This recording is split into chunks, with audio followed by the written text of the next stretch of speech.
ओम ज्ञानतिमिरान्धस्य ज्ञानाञ्जनशलाकया चक्षुरुन्मिलितं येन तस्मै श्रीगुरवे नमः। श्रीचैतन्य मनोभीष्टं स्थापितं येन भूतले स्वयं रूपा कदा मह्यं ददाति स्वपदान्तिकम्। वन्देऽहं श्रीगुरो श्रीयुतपद्कमलं श्रीगुरून् वैष्णवांश्च श्रीरूपं साग्रजातं सगणरघुनाथान्वितं तं सजीवम्। नमो विष्णुपादाय कृष्णप्रेष्ठाय भूतले श्रीमते भक्तिवेदांत स्वामिनिति नामिने। नमस्ते सरस्वते देवे गौरवाणी प्रचारिणे निर्विशेष शून्यवादी पश्चात देशतारिणे। जय श्री कृष्ण चैतन्य प्रभु नित्यानंद श्री अद्वैत गदाधर श्रीवासादि गौर भक्तवृंद। हरे कृष्णा कृष्णा कृष्णा हरे हरे हरे राम राम राम हरे हरे।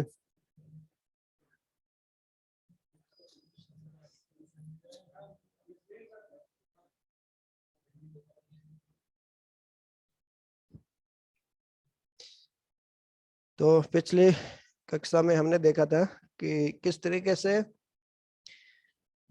इतने धर्म क्यों होते हैं जी, हिंदू मुस्लिम ईसाई सिख जूज, इस तरीके से इतने सारे धर्म क्यों होते हैं उसके बारे में हमने देखा था।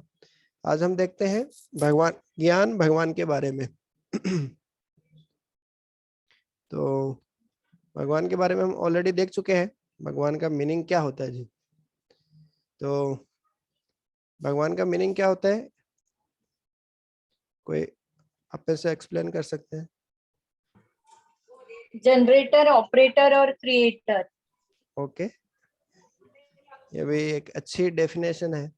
GOD, G for generator, O for operator and D for destructor.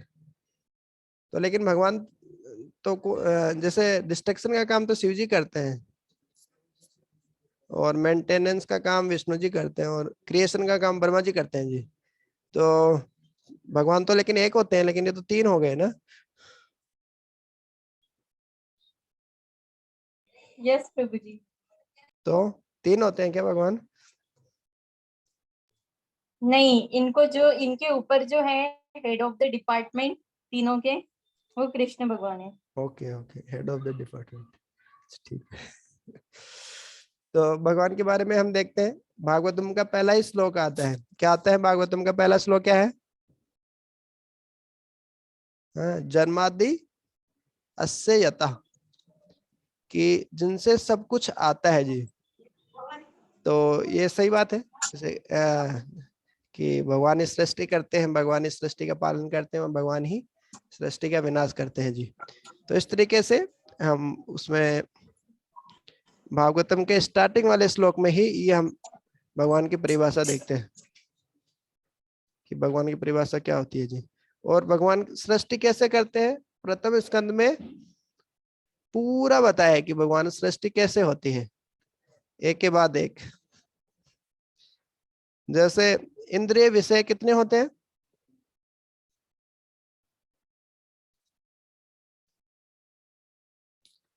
इंद्रिया कितनी होती है, मतलब ज्ञानेंद्रिया बेसिकली? 5 ज्ञानेंद्रिय, 5 कर्मेंद्रिय ओके, तो और 1 मन। और इंद्रिय विषय कितने होते हैं? 5 ही। यस, तो रूप जो 5 इंद्रिय हैं तो उन्हीं के संगत 5 इंद्रिय विषया हो जाएगी, रूप स्पर्श गंध ऐसे करके। तो भागवतम के प्रथम स्कंद में आप देखेंगे तो ये सृष्टि कैसे होती है, तो उसमें जो पंच तत्व है, धरती जल अग्नि आकाश वायु, तो एक एक करके उनके गुण बढ़ते जाते हैं जी। जैसे आप धरती में देखेंगे, धरती में क्या होता है, उसका रूप है, स्पर्श कर सकते हैं, गंध है, स्वाद है ना। जो ज्ञानेंद्रिय 5 हमारे ज्ञानेंद्रिय हैं वो सारे आप उनसे कर सकते हैं। जैसे नाक स्मेल कर सकते हैं आप, धरती को सुन सकते हैं, आवाज भी पास हो सकते हैं उससे, देख सकते हैं, स्वाद अनुभव कर सकते हैं, स्पर्श कर सकते हैं, इस तरीके से। तो लेकिन 500 तत्वों में धरती जल अग्नि आकाश, 500 में ये पांचों ये नहीं होते हैं। इंद्रिय विषय। जैसे मान लीजिए आग है, तो आग में क्या क्या है? आंखों से आप देख सकते हैं, कानों से आप सुन भी सकते हैं, उसकी आवाज भी होती है, उसका स्पर्श भी आप महसूस कर सकते हैं, है ना। अब स्वाद और गंध, गंध होती है क्या? स्वाद होती है क्या? एक प्रश्न है। उसके बाद में तीसरे तत्व पे आते हैं, मान लीजिए जल पे आते हैं। जल में क्या होता है? जल को देख सकते हैं, देख सकते हैं जी। उसके बाद सुन सकते हैं, आवाज भी उससे पास होती है, जल की खुद की भी आवाज होती है। हाँ, उसका स्वाद होता है कि? स्वाद होता है जी। सुगंध होती है क्या उसमें? प्रश्न चिन्ह है। और क्या बचा? स्पर्श, स्पर्श भी कर सकते हैं। ठीक है, तो अग्नि में कितने? 3 इंद्रिय प्रभु विषय जी थे। क्या बोले, सुगंध सुगंध रहती है जल में? जल में सुगंध नहीं रहती है ना। प्रश्न चिन्ह मतलब कि आपको सोचना है कि होती है कि नहीं होती, लेकिन जल में नहीं होती है ना सुगंध, होती है क्या? नहीं, नहीं। हाँ, तो ये अग्नि के अंदर कितने इंद्रिय विषय थे? 3। तीन, जल के अंदर कितने हैं? 4। चार, और भूमि के अंदर, जमीन के अंदर 5। पांच। और कौन सा पंचतत्व में और कौन आते हैं? आकाश और जल, वायु। अग्नि, वायु, आकाश और तो, पृथ्वी। तो अभी बचा है वायु और आकाश। वायु में क्या होता है? खाली आवाज पास होती है, वो केवल कानों वाला आप इंद्रिय विषय होता है उसमें। हाँ, ध्वनि, केवल ध्वनि हम सुन सकते हैं। उसके बाद वायु में, वायु का स्पर्श भी हम महसूस कर सकते हैं, साथ साथ में है, उसको सुन भी सकते हैं, आवाज भी जाती है उससे। तो सृष्टि कैसे हुई? भागवतम के प्रथम स्कंद में आता है कि सबसे पहले किसकी उत्पत्ति हुई? पंचतत्व में कौन सा आया सबसे पहले?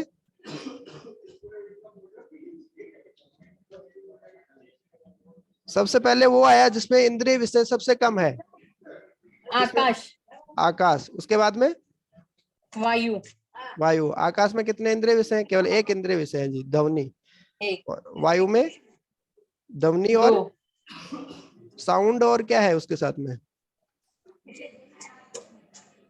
ध्वनि और स्पर्श, स्पर्श भी महसूस कर सकते हैं वायु का। उसके बाद में अग्नि। अग्नि में क्या क्या है जी?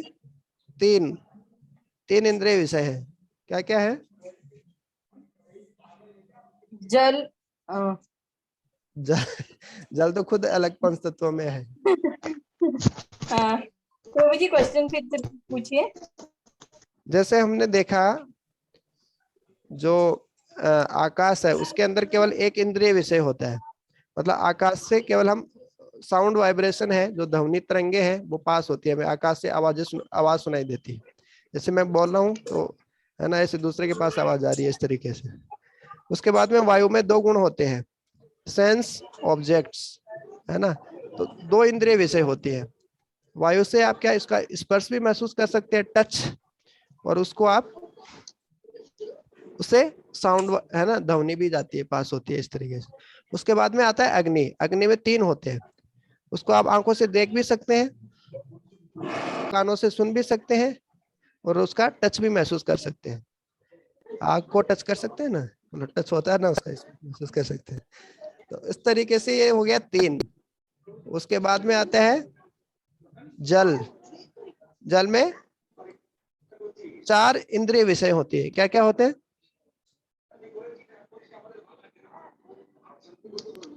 उसको देख भी सकते हैं, हम्म टच भी कर सकते हैं, आवाज भी आता है और स्पर्श भी कर सकते हैं। तो कौन सा नहीं होता है अग्नि में? साहिल प्रभु, कौन सा नहीं होता है? कौन सा इंद्रिय विषय नहीं होता है आग में? गंध नहीं है उसमें। गंध नहीं होता है। तो फिर लास्ट में आता है भूमि, जमीन। और जमीन में ये 5 होते हैं जी।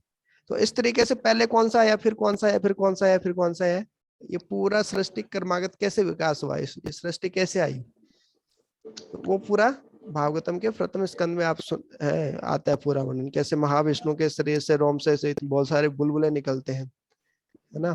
फिर एक एक बुलबुले में जो बुलबुला है उसमें क्षीरोदक्षाई विष्णु प्रवेश करते हैं, और प्रवेश करने के बाद में कैसे वो सृष्टि करते हैं, वो प्राइमरी क्रिएशन करते हैं, प्राथमिक रचना करते हैं सृष्टि की, प्राथमिक सृष्टि करते हैं। उसके बाद द्वितीय सेकेंडरी क्रिएशन करते हैं ब्रह्मा जी। तो इस तरीके से होता है जी। तो ये थी हमारी भगवान की एक सरल परिभाषा। उसके आगे देखते हैं जी हम क्या होता है।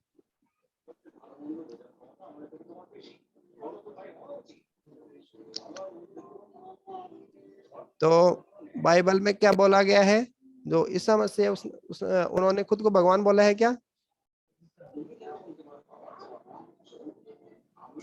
नहीं प्रभु जी, उन्होंने भगवान का बेटा हूँ ऐसा बोला है। हाँ, भगवान का बेटा हूँ। तो भगवान भगवत गीता में बोले हैं कि मैं सबका पिता हूँ, तो सब बेटे तो हम भी बेटे ही हैं। ओके ठीक है। साहिलपुर, आपको पता है इस्लाम में क्या बोला है? मोहम्मद पैगंबर ने क्या बोला हूँ कि मैं भगवान हूँ, ऐसा बोला क्या उन्होंने? नहीं पता प्रभु जी। भगवान ने कहा है कि वो उनके दूत है। पैगंबर का मतलब ही होता है संदेशवाहक है, मैसेज है, संदेश एक जगह से दूसरी जगह, भगवान का संदेश है ना फैलाने वाले को पैगंबर बोलते हैं। वो उर्दू में पैगंबर बोलते हैं, इधर संत बोलते हैं हिंदी में। तो इस तरीके से तो उन्होंने भी देखो जी ऐसा नहीं बोला, लेकिन मोहम्मद खुद को ईश्वर का पैगंबर, ईश्वर दूत कहते हैं, है ना। और वो बाइबल में भी लिखा है हमारे पिता जो स्वर्ग में सृजन करते हैं पवित्र है उनका नाम। ऐसा मोहम्मद आपके किसी आदमी का पिता नहीं है, लेकिन वह अल्लाह के संदेशवाहक और नबियों की मोहर है, ऐसा लिखा उसमें। लेकिन भगवत गीता में भगवान श्री कृष्ण बोलते हैं कि मैं स्वयं भगवान हूँ, मैं समस्त आध्यात्मिक तथा भौतिक जगतों का कारण हूँ, प्रत्येक वस्तु मुझसे ही उद्भूत है। ये पता है भगवत गीता में कौन कौन से श्लोक आते हैं ऐसे जिसमें भगवान खुद बोलते हैं कि किस तरीके से मैं भगवान हूँ?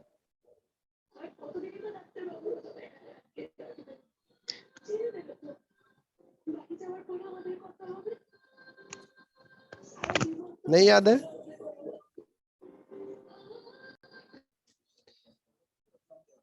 भगवान भगवत गीता में बोलते हैं अहम सर्वस्य प्रभवो हृदय सन्निविष्टो। नहीं, एक लाइन एक श्लोक की दूसरी लाइन दूसरे श्लोक है। अहम सर्वस्य प्रभवो मतः सर्वम प्रवर्तते इति मत्वा भजते माम बुद्धा भाव समन्विता। तो भगवान बोलते हैं अहम सर्वस्य प्रभव, मेरे से सब कुछ प्रकट होता है जी। अहम सर्वस्य प्रभव, मेरे से ही सब सृष्टि होती है, जन्मादि अस्य यतः।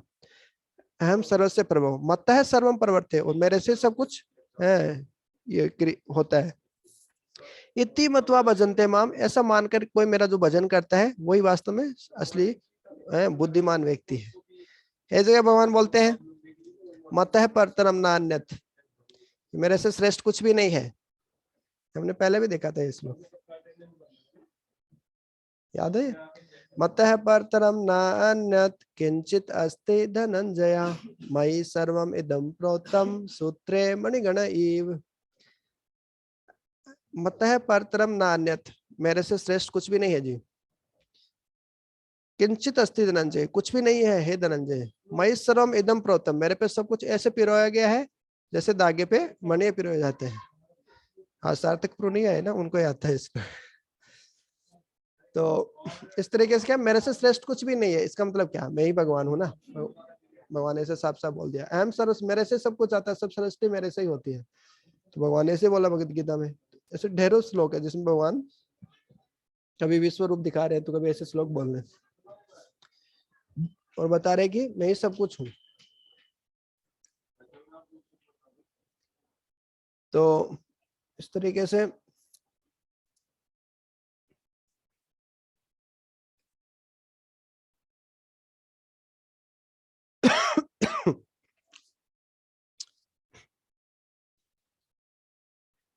कृष्ण और क्राइस्ट में क्या संबंध है? एक्चुअली जो क्राइस्ट शब्द है ना, जो जैसे क्राइस्ट जो शब्द आता है ये एक्चुअली कृष्ण से ही आता है। वो ग्रीक में जब ये शब्द पहुंचता है तो वो क्राइस्ट हो जाता है इस तरीके से। और क्राइस्ट का मतलब भी क्या होता है? सर्व आकर्षक। और कृष्ण का मतलब भी वही होता है।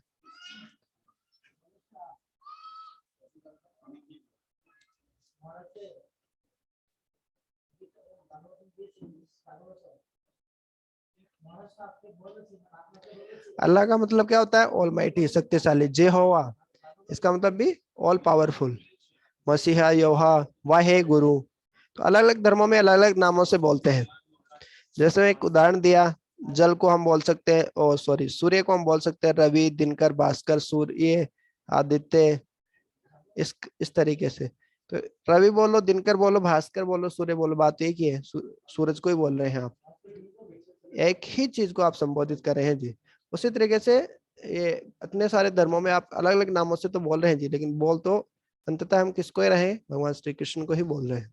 सर्वशक्तिमान है ना, शक्तिशाली वही है। वाहे गुरु का क्या अर्थ होता है?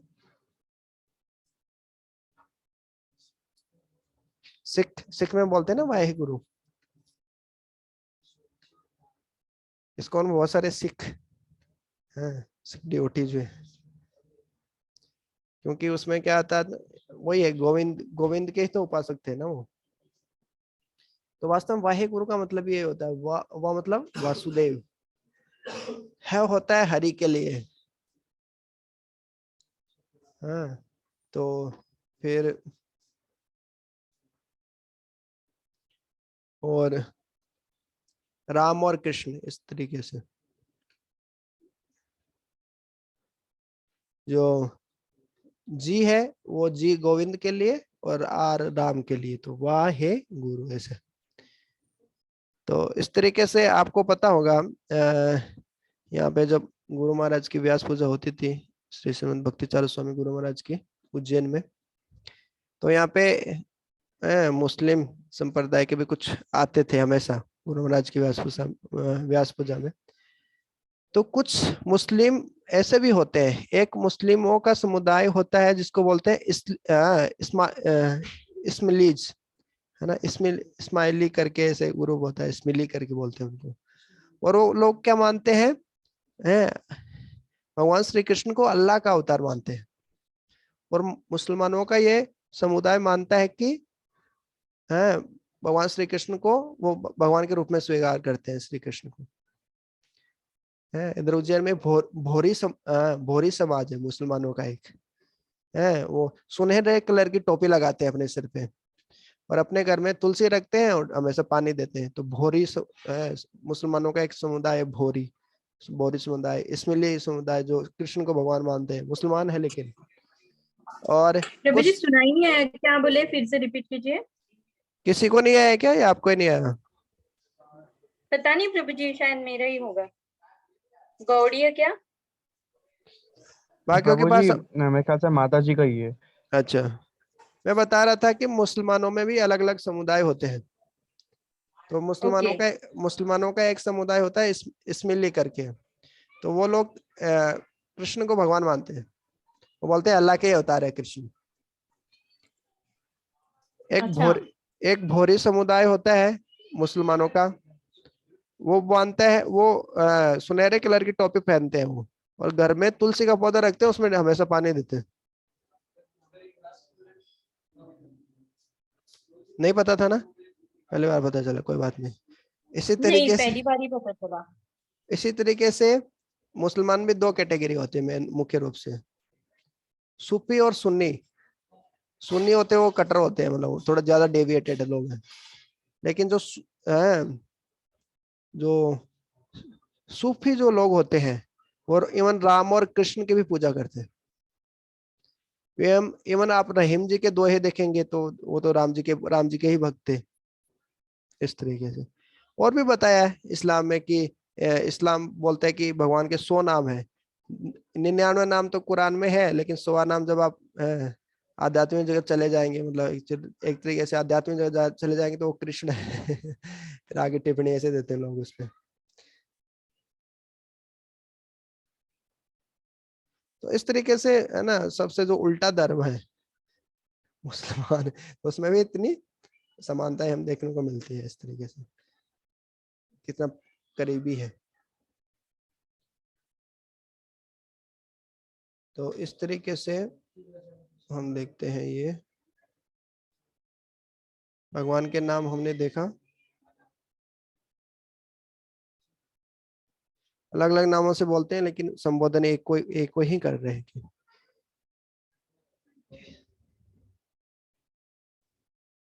यदा यदा ही धर्मस्य ग्लानिर्भवति भारत भारत व्युत्थानम् अधर्मस्य तदात्मानं सृजाम्यहम्, उसी का ही अनुवाद लिखा है।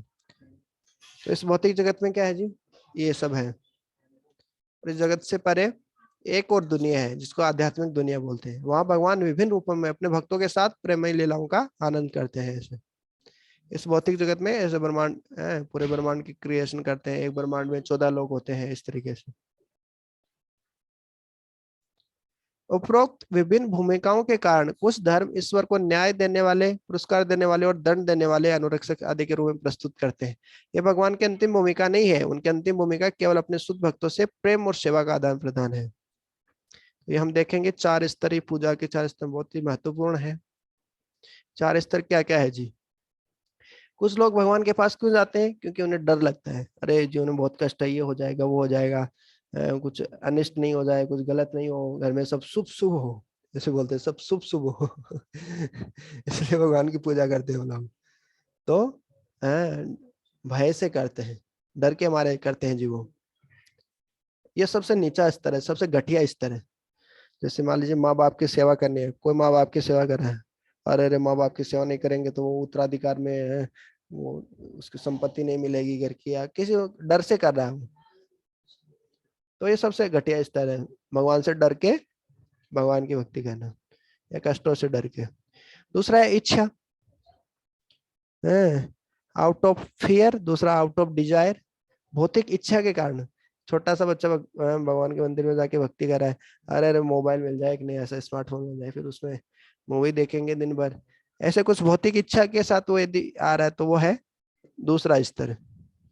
ये थोड़ा सा डर से थोड़ा सा सही है, क्योंकि कम से कम जान रहे हैं कि भगवान सारी इच्छाओं को पूरा करने वाले हैं, है ना, और इच्छा के कारण, भौतिक लाभ के कारण भगवान की भक्ति कर रहे हैं। तीसरा होता है कर्तव्य के कारण। जैसे जैसे किसी के माता पिता बहुत खतरनाक है, घर से भगा देंगे, तो डर के कारण माँ बाप की सेवा कर रहे हैं। दूसरा स्तर इच्छा के कारण, भौतिक लाभ के लिए, मतलब अरे माता पिता की संपत्ति मिल जाएगी इसलिए कर लेता हूँ माँ बाप की सेवा। तीसरा है कर्तव्य मान के, ड्यूटी मान के करते हैं, अरे माँ बाप तो इतना कुछ करते हैं, माँ बाप के लिए कुछ तो करना ही चाहिए, ज्यादा भी नहीं तो थोड़ा बहुत कुछ तो करना चाहिए, कर्तव्य मान के जो करते हैं वो तीसरा स्तर है भगवान के बेस ही। और लास्ट का स्तर है प्रेम से जो भगवान की सेवा करते हैं, राखो भी मारो भी जो इच्छा तो मारे।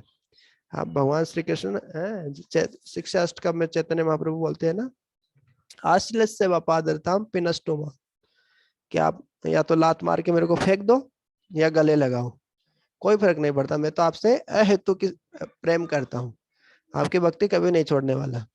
तो कई लोग होते हैं जीवन में थोड़ा सा कष्ट आते छोड़ देते हैं, मतलब प्रेम विकसित नहीं किया उन्होंने, ऐसे भय के कारण या इच्छा के कारण वो भक्ति में आ जाते हैं ऐसे। तो ये सबसे ऊंचा स्तर है प्रेम के स्तर पे भक्ति करना। तो पूजा के 4 स्तर होते हैं भक्ति के। तो जैसे माँ बाप के उदाहरण से आप समझ सकते हैं आसानी से, कोई माँ बाप की डर के कारण सेवा कर रहा है, भौतिक इच्छा के कारण माँ बाप की सेवा कर रहा है, कर्तव्य मान के माँ बाप की सेवा, या माता पिता से प्रेम होने के कारण माता पिता की सेवा कर रहा है जी। तो ये सबसे ऊंचा स्तर है, प्रेम के स्तर पे भक्ति करना या सेवा करना, भगवान के शुद्ध प्रेम और परम धर्म की ओर बढ़ते हुए। इस तरीके से इसको यहीं खत्म करते हैं, फिर इसके आगे हम कल देखें।